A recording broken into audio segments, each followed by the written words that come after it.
大家好，我係攝影師嚴毅，歡迎再次嚟到我嘅節目嘅。咁今日咧，我想係同大家探討一下，就係影相方面咧，就係一個叫限制嘅一個問題嚟。嗱，如果我哋想發揮一啲創意喺嗰個相裏邊嘅話咧，可能同大家想像嘅會有啲唔同，即係好多人會認為，我要發揮創意嘅話咧，其實就係天馬行空啊，然之後就不斷喺度去諗好多新嘅 idea 啊，諗好多好得意嘅嘢啊，就係將佢去放落張相嗰度。呢個其實亦都係啱嘅，但係咧，我哋真係實施起嚟嘅時候咧，往往嚟講，我哋係要不斷往一張相裏邊咧，就係加好多嘅嗰個限制啊，有啲似啲框架咁樣樣咧，就將你嘅諗法啦，同埋一啲技術方面嘅嘢啦，就將佢係框起身。咩意思咧？我哋淨係話拍一張相嘅話，你個諗法，我想話影一組相。咁但係你唔知道點影好㗎嘛，係嘛？我喺無邊無際嘅情況之下冇辦法執行嘅，所以我哋要加入一啲對呢張相嘅一個規限喺裏邊嚟。譬如好似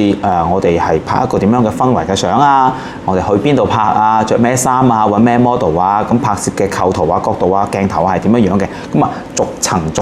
層嘅框架咧就係嵌落去，咁直到咧係約束到去咧就係一個可以執行嘅地步。咁咧呢個咧就係我哋對作品嘅約束。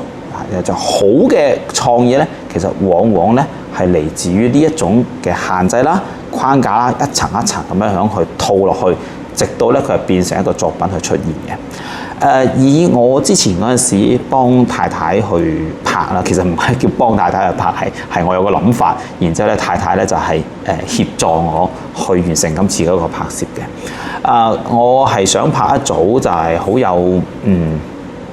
即係言葉之庭嘅嗰種風格嘅一種相啦，但係無奈下，我有一個都好奇特嘅現象嘅，就係我每次咧拎親相機出去咧，唔知點解總係會好大成分上面會遇到呢個陽光燦爛嘅日子嘅，即係明明呢個天氣預報都寫明晒啊，今日落雨，跟住結果拎住部相機出去，真係想影相啦，跟住佢就出太陽啦。我理解唔到點解嚇，即係唔係絕對，但係呢種經常好大概率啊，所以導致我係好難影得到即係啲落雨嘅嗰個畫面。然後咧，我哋就揀咗一日，個天氣預報真係寫住落雨嘅，咁啊去咗越秀公園嗰度嘅嗰個韓國園去拍攝啦嚇。不出所料啦，又係呢個出晒太陽啦。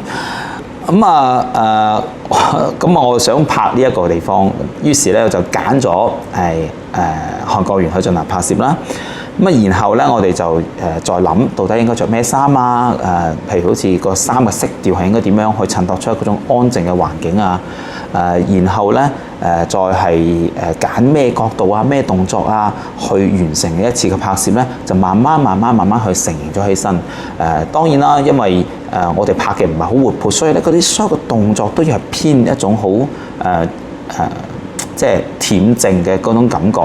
我要喺度想像緊一個女生，佢想去享受一個安靜嘅早晨嘅時候，會嚟呢度係一個點樣嘅感覺嘅。你咁去完成一組嗰個相嘅拍攝嘅。其他相咧，其實亦都係類似一種思維嘅，就先係進行一個由大到細嘅一個框架嘅嵌套啦，就不斷喺度諗緊我用咩嘢去約束呢一輯相，然之後咧令到呢一輯相咧係可以變成一組成型嘅作品。好啦，咁今日嘅嗰個分享咧就到呢度。然之後，如果大家有啲咩嘢想問啊，或者係想諮詢我揾我影相啊，亦都係可以喺評論區嗰邊咧去留言嘅。咁係咁先，拜拜。